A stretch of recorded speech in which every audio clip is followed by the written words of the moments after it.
इंसाफ। हमारी रूह, आत्मा और विवेक की एक ही मांग इंसाफ और न्याय। पूरा इंसाफ और मुकम्मिल इंसाफ।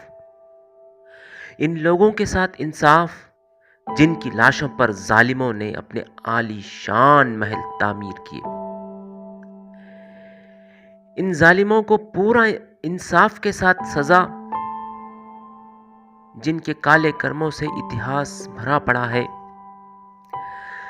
जिनके द्वारा किए गए नरसंहार, जेनोसाइड की कहानियां अब तक अखबारों में छपी हुई मौजूद हैं, जिन्होंने गुमराहियों का जंगल बनाया, जो झूठ को हथियार बनाते थे और सारी कौम को बेवकूफ बनाते रहे, जिन्होंने बुराई का बीज बोया,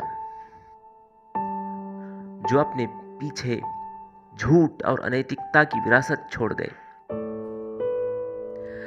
जिससे अनगिनत लोग मुसीबतों और परेशानियों में अपनी सारी जिंदगी गुजारी,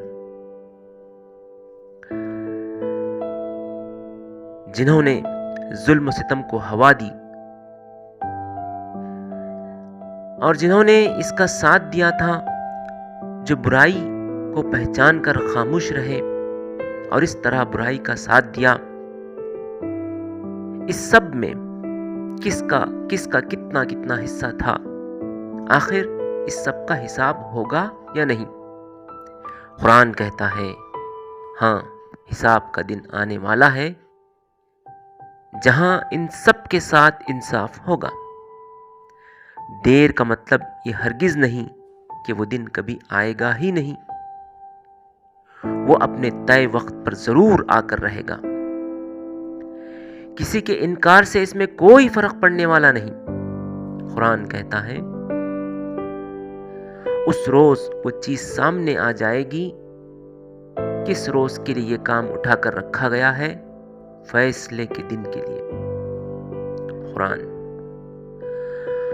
मुकम्मिल इंसाफ के लिए जो दुनिया जरूरी है, वो अभी हमारी आंखों से ओझल है।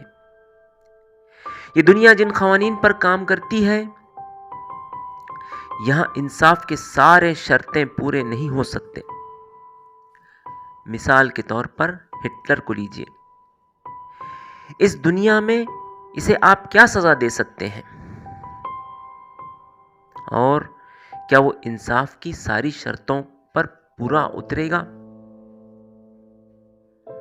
नहीं, बिल्कुल नहीं।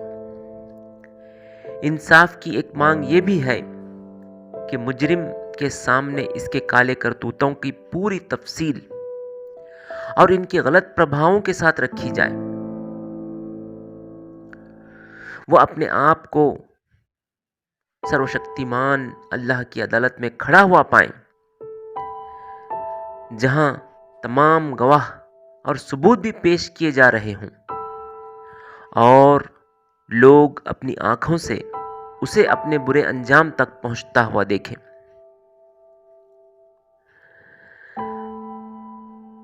जिन पर इसने जुल्म किए थे, इनको इसका जो नुकसान पहुंचा था, इसकी भरपाई और हर्जाना भी दिया जाए। इन सारे कामों के लिए ये दुनिया काफी नहीं है। ये दुनिया जिन उसूलों और सिद्धांतों पर चल रही है, यहां ये सब मुमकिन नहीं। इन सब के लिए एक नई दुनिया, एक दूसरी दुनिया चाहिए, जो दूसरे सिद्धांतों और उसूलों पर काम करती हो। कुरान कहता है, हाँ, वो दुनिया आने वाली है।